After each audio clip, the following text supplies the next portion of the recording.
నమస్కారం ఘంటారావానికి స్వాగతం. ముందుగా ప్రధానాంశాలు. ఓరుగల్లులో ప్రజాపాలన విజయోత్సవ సభకు హాజరు కానున్న సీఎం. 22 ఇందిరా మహిళా శక్తి భవనాలకు వర్చువల్గా శంకుస్థాపన. సమసమాజ స్థాపనకు ఇందిరాగాంధీ పునాది బాటలు వేశారన్న భట్టి. భవిష్యత్తులో అన్ని వర్గాల అభివృద్ధి కోసమే సర్వే చేస్తున్నట్లు వెల్లడి. హైదరాబాద్ మలక్పేట మార్కెట్కు పోటెత్తిన ఉల్లి. దిగుబడి పెరగడంతో ఇతర రాష్ట్రాల నుంచి భారీగా రాక.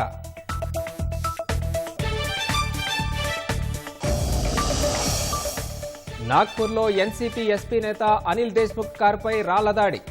ఓటమి భయంతోనే ప్రత్యర్థుల పిరికిపంద చర్యగా పార్టీ అభివర్ణన. G20 సదస్సులో భాగంగా ఫ్రాన్స్ అధ్యక్షుడితో ప్రధాని మోదీ భేటీ. అంతరిక్షం, ఏ రంగాల్లో కలిసి పనిచేయాలని నిర్ణయం.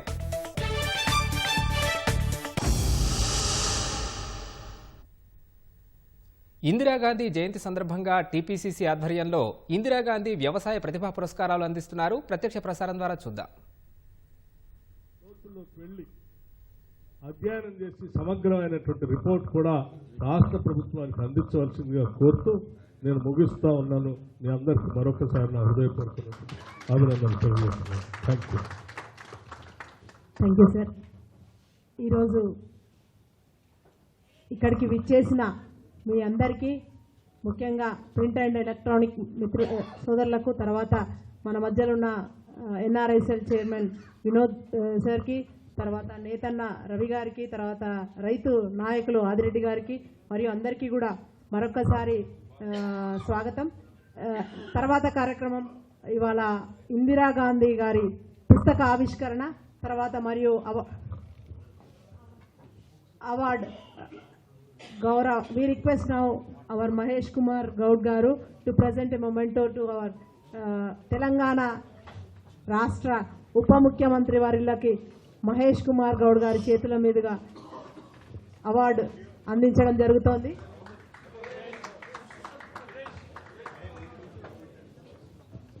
అలాగే ఉప ముఖ్యమంత్రి వర్యుల గారి చేతుల మీదుగా గౌరవ సార్ అట్లనే చెప్పమన్నా.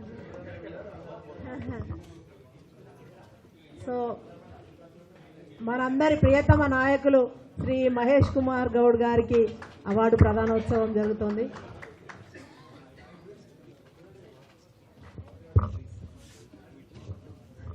అలాగే రాజ్యసభ సభ్యులు గౌరవ అనిల్ కుమార్ యాదవ్ గారికి కూడా మొమెంటో ఇవ్వడం జరుగుతోంది.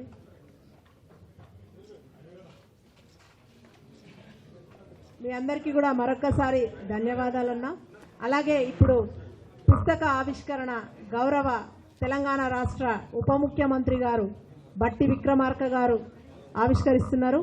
అలాగే తెలంగాణ ప్రదేశ్ కాంగ్రెస్ కమిటీ అధ్యక్షులు సోదరులు మహేష్ కుమార్ కోరుకున్నటువంటి క్రమంలోనే ఈ దేశంలో కొద్దిమంది చేతుల్లోనే భూమి నిక్షిప్తమై ఉంటే ఆ భూమిని వ్యవసాయం చేసి అనేక మందికి పంపిణీ చేసి పెద్ద ఎత్తున ఈ దేశంలో ఆహార ధాన్యాల ఉత్పత్తికి నాంది పలకాలనేటువంటి ఆలోచనతో భూ సంస్కరణలు తీసుకొచ్చి పెద్ద ఎత్తున దేశంలో భూ పంపిణీ చేసి రైతుల్ని అనేక మందిని, కొన్ని లక్షల మందిని రైతులు చేసినటువంటి దృష్టాంతం కూడా మనందరికీ తెలిసింది. అట్లాగే మిత్రులు చెప్పినట్టు గ్రీన్ రెవల్యూషన్ కానీ, వ్యవసాయ రంగానికి సంబంధించినటువంటి ఎరువులు ఇచ్చే క్రమంలో వాటికి ఇచ్చేటువంటి సబ్సిడీలు కానీ, లేకపోతే బహుళార్థక సాధక ప్రాజెక్టులు పెట్టి పెద్ద ఎత్తున పంట పొలాలకి నీళ్లు అందించే కార్యక్రమంలో కానీ శ్రీమతి ఇందిరాగాంధీ గారు ఎప్పుడు ముందుండేవారు. సైంటిఫిక్ రీసెర్చ్ బాగా జరగాలని, దానికి కావాల్సిన బడ్జెట్ను కూడా పెద్ద ఎత్తున పెంచాలని చెప్పి, ఎందుకంటే వ్యవసాయ రంగం మీద ఆ రోజుల్లో పరిశ్రమలు తక్కువగా ఉండేవి. మధ్య వ్యవసాయ రంగం మీదనే దేశ ప్రజానికం పెద్ద ఎత్తున ఆధారపడి జీవనం సాగిస్తున్నారు. కాబట్టి ఆ రంగాన్ని బాగా అభివృద్ధి చేస్తే దేశంలో ఉన్నటువంటి ప్రజలకు ఆహార ధాన్యాలు దొరకటమే కాదు, ఉత్పత్తి ద్వారా ఈ దేశ ఉత్పత్తి పెరిగి ప్రపంచ దేశాలకు కూడా మనం ఎగుమతి చేసే స్థాయిలో ఎదగటానికి అవకాశం ఉంటుందనేటువంటి ఆలోచనతో పంచవర్ష ప్రణాళికల్లో ప్రధానంగా వ్యవసాయ రంగాన్ని కూడా అందులో ఉంచి ముందు చూపుతో నిర్ణయాలు చేయటం వల్లే ఈరోజు ఈ దేశంలో ఉన్నటువంటి కోట్లాది మంది ప్రజానికానికి ఆహార ధాన్యాలు అందించడమే కాదు, ప్రపంచానికి కూడా ఈరోజు మనం ఎగుమతి చేసుకుంటున్నాం. దానికి కారణం కేవలం ఆనాడు పాలన చేసినటువంటి ప్రధానమంత్రులే ప్రధాన కారణం తప్ప ఈరోజు పాలన చేస్తున్నటువంటి వాళ్ళు ఎవరు కూడా వ్యవసాయ రంగం కానీ వ్యవసాయ రంగానికి సంబంధించినటువంటి బహుళార్థ సాధక ప్రాజెక్టులు, నీటి పారుదల ప్రాజెక్టుల గురించి కానీ ఏమాత్రం ఆలోచన చేయకపోవటమే కాకుండా దానిపైన దృష్టి కూడా పెట్టట్లేదు. ఇది సత్యం. అందులో భాగంగానే మనం ఈరోజు చూస్తూ ఉంటే ఈ రెండు జీవనదుల మధ్యలో ఉన్నటువంటి మన రాష్ట్రమే దేశం దాకా అవసరం లేదు. అటు కృష్ణానది పైన కానీ ఇటు గోదావరి నది పైన కానీ, కృష్ణానది పైన కట్టినటువంటి నాగార్జున సాగర్ కానీ శ్రీశైలం కానీ లేకపోతే జూరాలు కానీ నెట్టెప్పాడు కానీ భీమా కానీ కోయల్ సాగర్ కానీ కలకుర్తి ఎత్తిపోతల పథకం కానీ ఇవన్నీ కూడా ఆనాటి పాలకులు దూరదృష్టితో వేసినటువంటి పునాదుల ద్వారానే మనం నీళ్లు పారించుకోగలుగుతున్నాం. నాగార్జున సాగర్ ఇప్పటికి కూడా కొన్ని లక్షల ఎకరాలకి నీళ్లు పారుతా ఉన్నాయంటే వాళ్ళు ప్రధానమంత్రిగా దూరదృష్టితో దగ్గరుండి పనులు చేపించి ఇవన్నీ చేసి జాతికి అంకితం చేశారు కాబట్టి సాధ్యం. అట్లాగే గోదావరి నది పైన కూడా ఎస్ఆర్ఎస్పి ప్రాజెక్టు కానీ లేకపోతే ఆ తర్వాత ఉన్నటువంటి దేవాదులు కానీ లేకపోతే మధ్యలో కట్టినటువంటి శ్రీపాద ఎల్లంపల్లి కానీ ఆ కింద ఆనాడు మనం నాయకులు రూపకల్పన చేసినటువంటి ఇందిరాసాగర్ కానీ రాజీవ్ సాగర్ కానీ ఇవన్నీ కూడా ఆనాటి పాలకులు దృష్టితోనే ఈ దేశానికి మనం నీళ్లు పారించుకోగలుగుతాం. ఇప్పటికి కూడా తెలంగాణ రాష్ట్రంలో మొన్నటికి మొన్న ఈ సీజన్లో దేశంలోనే ఎప్పుడు కని విని ఎరగని విధంగా అత్యధికంగా వరి ధాన్యాలు ఉత్పత్తి జరిగింది అంటే ఆనాటి ప్రాజెక్టుల వల్లనే జరిగింది. ఈ 10 సంవత్సరాలు వాళ్ళు తీసుకొచ్చినటువంటి కాళేశ్వరం ద్వారా ఏం జరగలేదు, మనందరికీ తెలిసిందే. ఈ సంవత్సరం గతంలో ఆ ప్రభుత్వం ఉన్నప్పుడు ఇక్కడ వరి ధాన్యాల ఉత్పత్తి అద్భుతంగా జరుగుతూ ఉంటే మేము కట్టినటువంటి కాళేశ్వరం ద్వారానే ఉత్పత్తి పెద్ద ఎత్తున జరిగిందని చెప్పారు. మరి ఈ సంవత్సరం మనందరూ తెలిసిందే, మేడిగడ్డ కానీ అన్నారం కానీ సుందెళ్ళ కానీ కాళేశ్వరంలో భాగమైనటువంటి ప్రధానమైనటువంటి బ్యారేజీలు ఆపరేట్ చేయట్లేదు, నీళ్ళే లేవు, కిందికి వదిలేస్తున్నాం. మరి ఈసారి ఇంత పెద్ద ఎత్తున ఉత్పత్తి ఈ కాళేశ్వరం లేకుండా కూడా జరిగిందనంటే ఎవరు దానికి కారణం? నీకంటే ముందు కట్టినటువంటి ఆ ప్రాజెక్టుల ద్వారా పారుతున్నటువంటి నీళ్లతోనే ఈరోజు రాష్ట్రంలో ఇంత పెద్ద ఎత్తున ఉత్పత్తి జరుగుతూ ఉంది. నువ్వు చెప్పేదానికి ఈరోజు చరిత్రకి అది జరిగిన వాస్తవానికి పొంతనే లేదని చెప్పడానికి ఉదాహరణ కోసం నేను చెప్తా ఉన్నాను. ఈ పార్టీ ప్రభుత్వం కాంగ్రెస్ పార్టీ ఎప్పుడు కూడా వ్యవసాయ రంగానికి అత్యంత ప్రాధాన్యత ఇస్తూ ఉంది. కాబట్టి ఇప్పుడు కూడా మేము చాలా స్పష్టంగా చెప్తున్నాం. ఈ సంవత్సరం మాజీ ప్రధాని ఇందిరాగాంధీ 107వ జయంతిని రాష్ట్ర వ్యాప్తంగా కాంగ్రెస్ శ్రేణులు ఘనంగా జరుపుతున్నాయి. ఇందిరాగాంధీ చిత్రపటానికి పూలమాలలు వేసిన నేతలు ఘనంగా నివాళులర్పించారు. సమాజంలో అందరికీ సమాన అవకాశాలు, సమసమాజ స్థాపనకు ఇందిరాగాంధీ పునాదులు వేశారని ఉప ముఖ్యమంత్రి భట్టి విక్రమార్క అన్నారు. నిత్యం దేశం కోసం, జాతి కోసం పరితపించారని స్మరించుకున్నారు. హుస్నాబాద్లోని బుడగ జంగాల కాలనీలో ఇందిరాగాంధీ విగ్రహానికి మంత్రి పొన్నం ప్రభాకర్ శంకుస్థాపన చేశారు. ఆమె చిత్రపటానికి పూలమాల వేసి నివాళులర్పించారు. గరీబీ హఠావో, బ్యాంకుల జాతీయకరణతో పాటు అనేక సంస్కరణలు తీసుకొచ్చి ఉక్కు మహిళగా నిలిచారన్నారు. దేశ ఐక్యత కోసం ప్రాణాలర్పించారంటూ గుర్తు చేసుకున్నారు.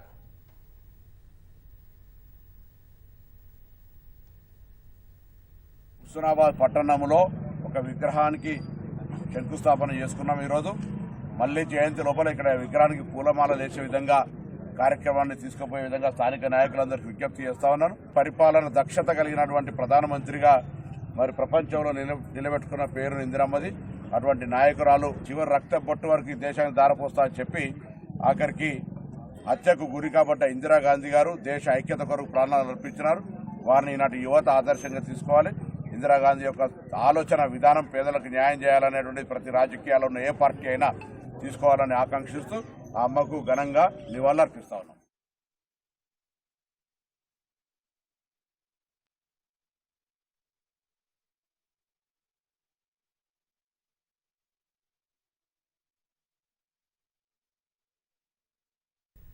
కాంగ్రెస్ సర్కార్ ప్రజాపాలన విజయోత్సవ తొలి సభకు ఓరుగల్లు సిద్ధమైంది. 1,00,000 మంది మహిళలతో సభ నిర్వహించేందుకు నేతలు ఏర్పాట్లు చేయగా ముఖ్యమంత్రి రేవంత్ రెడ్డి మధ్యాహ్నం హాజరు కానున్నారు. మరింత సమాచారం మా ప్రతినిధి రవిచంద్ర ప్రత్యక్ష ప్రసారం ద్వారా అందిస్తారు. ప్రారంభం కానుంది. 95 కోట్ల వ్యయంతో దీనిని అత్యద్భుతంగా నిర్మించారు. నిజంగా సాంస్కృతిక రాజధానిగా ఓరుగల్లు చెప్పినప్పటికీ ఇక్కడికి ఒక ప్రదర్శన మంచి ప్రదర్శన ఇవ్వాలంటే సరైన వేదిక కళాకారులు లేదు. ఇక్కడి నుంచి ఏదైనా ప్రదర్శన ఇవ్వాలంటే కూడా కళాకారులు హైదరాబాద్ వెళ్లాల్సిన పరిస్థితి. దీంతో ఎప్పటికప్పుడు కళాకారులంతా తమకొక వేదిక, ఈ కళా ప్రదర్శనలు ఇవ్వడానికి ఒక వేదిక కావాలని విజ్ఞప్తి చేసినా కూడా చాలా కాలం పెండింగ్లోనే ఉంది. ఆ తర్వాత మాత్రం ఇక కాళోజీ ప్రజాకవి కాళోజీ పేరుతో ఓరుగల్లు నడిబొట్టులో హయగ్రీవాచారి మైదానంలో ఈ కాళోజీ కళాక్షేత్రం 95 కోట్ల వ్యయంతో అత్యద్భుతంగా నిర్మించారు. 4.2 ఎకరాల్లో దీన్ని అత్యంత విశాలంగా నిర్మించారు. ఒక విధంగా చెప్పాలంటే హైదరాబాద్ రవీంద్ర భారతికి దీటుగా దీన్ని నిర్మించారు.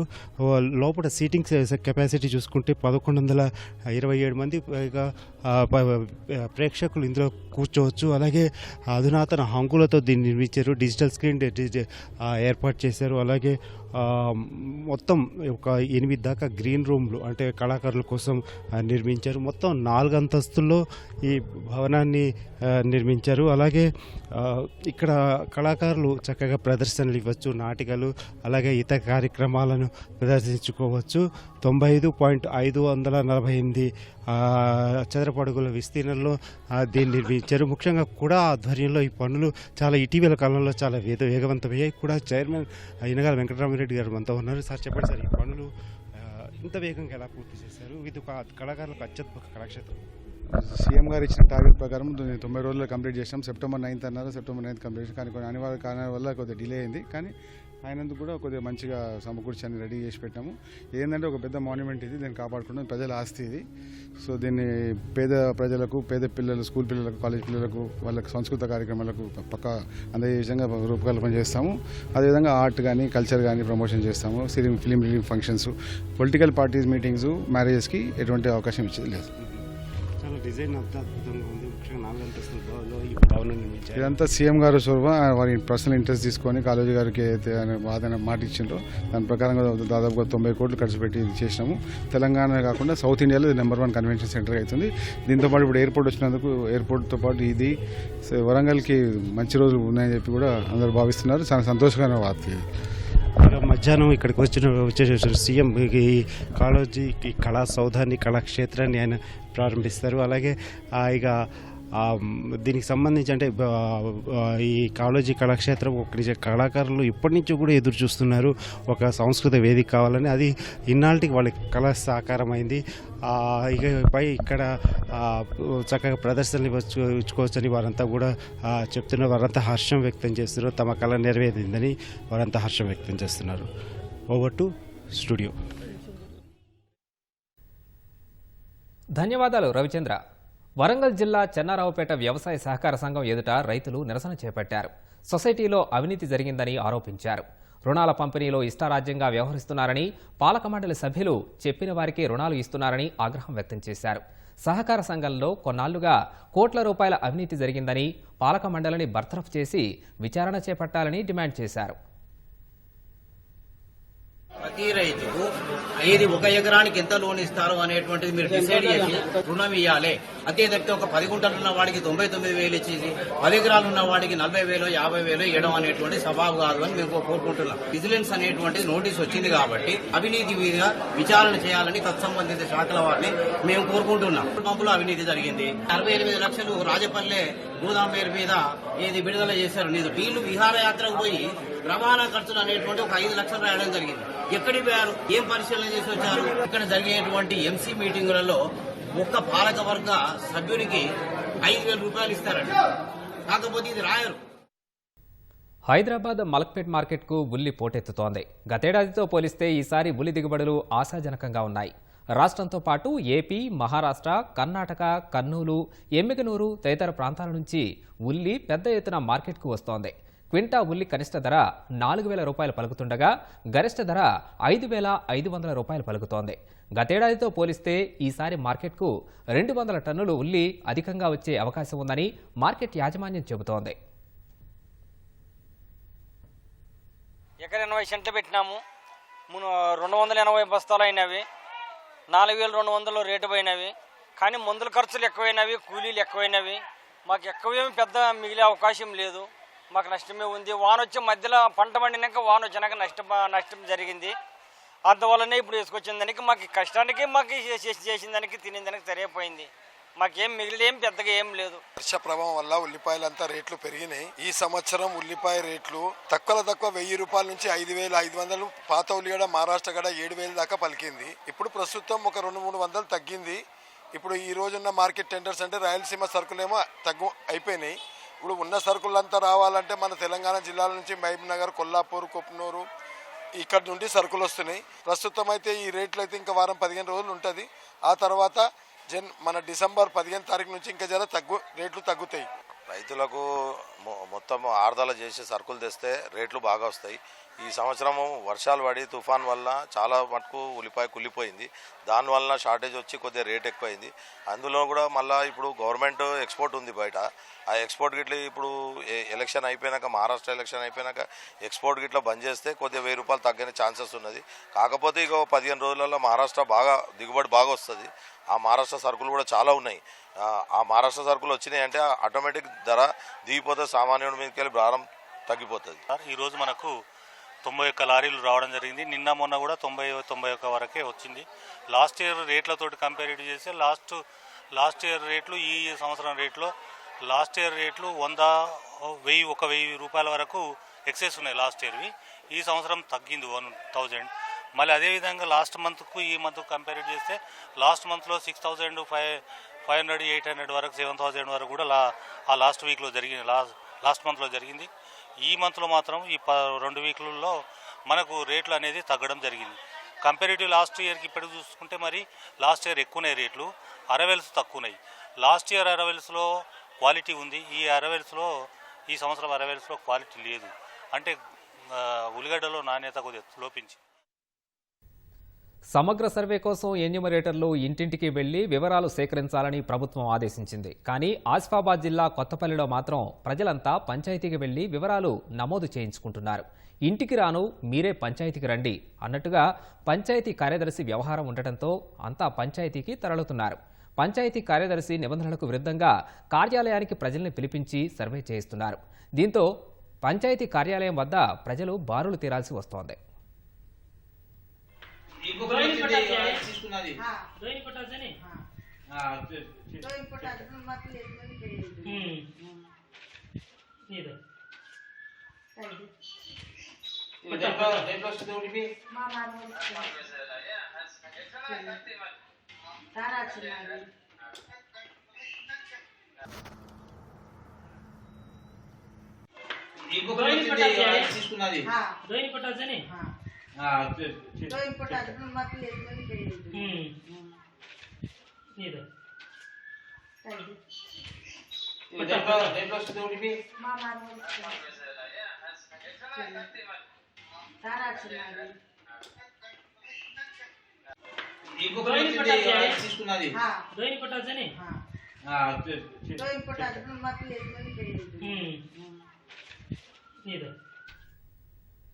సూర్యాపేట జిల్లా హుజూర్ నగర్లో చాకలి, మంగళవారి దుకాణాలను మున్సిపల్ అధికారులు తొలగిస్తుండగా బాధితులు అడ్డుకున్నారు.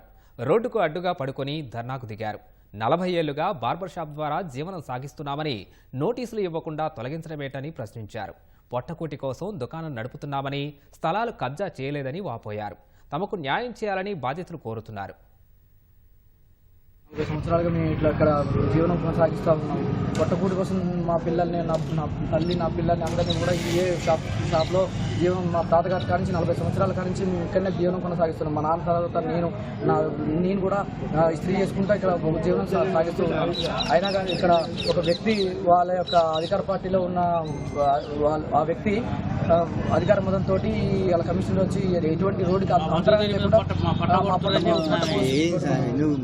జీవనం సాగిస్తుంటే మేము తీస్తామని చెప్పేసి సామాన్లు చదువుకున్నా కానీ ఆ సామాన్ల కోసం అర్జెంట్ ఖాళీ చేపించి ఇలా జేసీబీ తీసుకొచ్చి ధ్వంసం చేసేది స్వామి.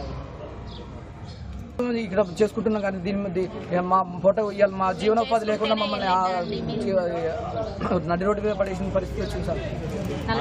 మా తాతయ్య గారు నుంచి మా ఆయన గారు జీవనం సాగిస్తున్నారండి. ఒక లాండ్రీ షాప్ చేసుకొని బతికే ఒక వృత్తి మీద ఇంత దౌర్జన్యంగా మీరు దిగదారుతారని అనుకోలేదు. పైన ఎంత ఒత్తిడి చేశారో దానివల్ల కూడా మమ్మల్ని కూడా చాలా ఒత్తిడి చేస్తున్నారు. దౌర్జన్యం చేసి మా షాపుల్ని దర్శనం చేయడానికి చూస్తున్నారండి. మేము చేసుకునే వృత్తి ఒక బిజినెస్ పెట్టలేదు, మేమేం పెట్టలేదు. కష్టపడి ఇస్త్రీ చేసుకొని బతికే వాళ్ళకి ఇంత అన్యాయమా? ఎక్కడ ఏవి ఒక పేద మనిషి మీద ఇంత దౌర్జన్యంగా దిగదారుతారని అనుకోలేదు. మేడ్చల్ జిల్లాలో ప్రైవేటు పాఠశాల బస్సు విద్యుత్ స్తంభాన్ని ఢీకొట్టింది. కేసర మండలం కుందన్పల్లి వద్ద స్తంభాన్ని ఢీకొట్టగా పెను ప్రమాదం తప్పింది. ప్రమాద సమయంలో బస్సులో 30 మంది విద్యార్థులు ఉండగా అందరూ సురక్షితంగా ఉండటంతో అంతా ఊపిరి పీల్చుకున్నారు. ప్రమాదంలో స్తంభం విరిగిపోయింది. బస్సు వెనకే ట్రాన్స్ఫార్మర్ ఉండగా విద్యుత్ ప్రసరణ జరిగి ఉంటే పెను ప్రమాదం జరిగేదని స్థానికులు ఆందోళన వ్యక్తం చేశారు. నిర్మల్ జిల్లాలో చిరుతపులి కలకలం రేపింది. విశ్వనాథ్పేట శివారులో గల గుట్టపై 3 రోజులుగా చిరుతపులి తిరుగుతున్నట్లు స్థానికులు తెలిపారు. గుట్టపై కూర్చొని ఉండగా 2 చిరుతపులను చూసినట్లుగా ఓ పశువుల కాపరి వెల్లడించారు. గతంలోనూ ఓసారి చిరుతపులిని చూశారని, ఇప్పుడు మరోసారి కనపడిందన్నారు. ఈ మేరకు అటవీశాఖ అధికారులకు సమాచారం అందడంతో ఘటనాస్థలికి చేరుకొని వివరాలు సేకరించారు. అటువైపుగా ఒంటరిగా వెళ్లొద్దని, రాత్రి వేళల్లో అప్రమత్తంగా ఉండాలని స్థానికులకు సూచించారు. పోయారకండి ఇక్కడ సపరేచింది ఏందనగానే చిరుతపోయి ఒక ఎగ్దమ్ గొర్ర అనగానే మేము అక్కడ ఉరగానే లైట్లతో కొట్టారకంటే ఒక పిల్ల కింద ఉన్నది, పెద్ద పైకి ఎక్కుతున్నది. అందరం చూసి సపోర్ట్ పెట్టి మంటలు పెట్టాగానే పైకి గుట్ట మీద ఉన్నది. పెద్ద మీద ఉన్నది, పిల్ల కింద ఉన్నది. పిల్ల చిన్న పిల్ల మీడియం ఉన్నది. సింగరేణి సంస్థ మరో వినూత్న వ్యాపారానికి శ్రీకారం చుట్టింది. దేశంలోనే తొలిసారి కార్బన్ డయాక్సైడ్ వాయువు నుంచి మిథనాల్ను ఉత్పత్తి చేసే ప్రయోగాత్మక ప్లాంట్ను ఏర్పాటు చేస్తోంది. డిసెంబరు నాటికి పనులు పూర్తి చేసి ప్రారంభించేందుకు సిద్ధమవుతోంది. ప్రయోగం సఫలమైతే భారీ ప్లాంట్ను నిర్మించేందుకు సింగరేణి యోచిస్తోంది.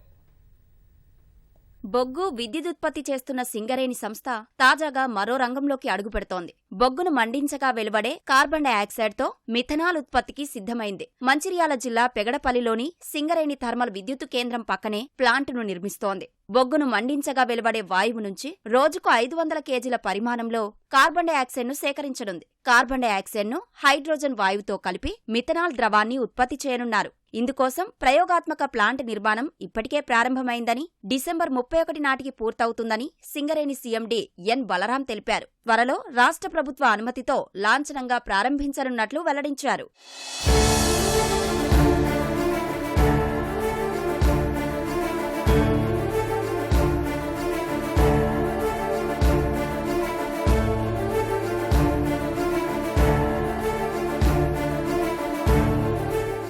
సింగరేణి థర్మల్ విద్యుత్ కేంద్రంలో బొగ్గు మండించగా వచ్చే కర్బన ఉద్గారాలను 99.9% వరకు వాతావరణంలో కలవకుండా నివారించడం కోసం ఎలక్ట్రోస్టాటిక్ ప్రెసిపిటేటర్ సిఎస్పిని నెలకొల్పారు. ఈ విధానంలో చివరిగా వాతావరణంలోకి పంపించిన వాయువు నుంచి కార్బన్ డయాక్సైడ్ స్వీకరిస్తారు. దీన్ని ఉపయోగించి మిథనాల్ను తయారు చేస్తారు. థర్మల్ పవర్ ప్లాంట్ చిమ్నీకి అనుబంధంగా ఈ ప్రయోగాత్మక ప్లాంట్ నిర్మిస్తున్నారు. కార్బన్ డయాక్సైడ్ నుంచి మిథనాల్ తయారు చేసే ప్లాంటులో ఇప్పటికే సివిల్ పనులు పూర్తయ్యాయి. వీటిలో కార్బన్ డయాక్సైడ్ను సంగ్రహించే unit, hydrogen generation unit, compression unit, methanol distillation యూనిట్ను ఏర్పాటు చేయనున్నారు. ప్లాంటుకు సంబంధించిన విడి విభాగాలలో కొన్ని ఇప్పటికే నిర్మాణ ప్రాంతానికి చేరుకోగా మరికొన్ని నెలాఖరుకు రానున్నాయి. కోల్ ఇండియా అనుబంధ రీసెర్చ్ యూనిట్ అయిన central mine planning and design institute CMPDI ఆర్థిక సహకారంతో ప్లాంట్ నిర్మాణం చేపట్టారు.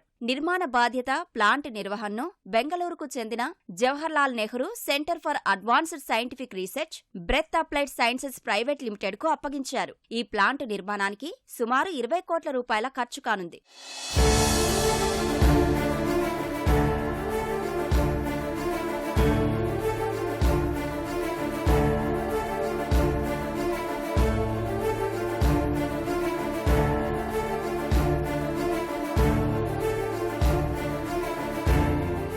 ఈ ప్రయోగాత్మక ప్లాంట్ ప్రారంభమైతే రోజుకు 180 కేజీల మిథనాల్ తయారీ జరగనుంది. మిథనాల్ను ఎరువుల తయారీలో, అక్రిలిక్ ప్లాస్టిక్, సింథటిక్ ఫైబర్ వస్త్రాల తయారీ, ప్లైవుడ్, పెయింట్స్ తయారీలో విస్తృతంగా వినియోగిస్తారు. ప్రయోగం విజయవంతమైతే వ్యాపార విస్తరణలో భాగంగా పెద్ద ఎత్తున మిథనాల్ ప్లాంట్ ఏర్పాటు చేసి వివిధ పరిశ్రమలకు సింగరేణి సంస్థ అమ్ముకునే అవకాశముంది.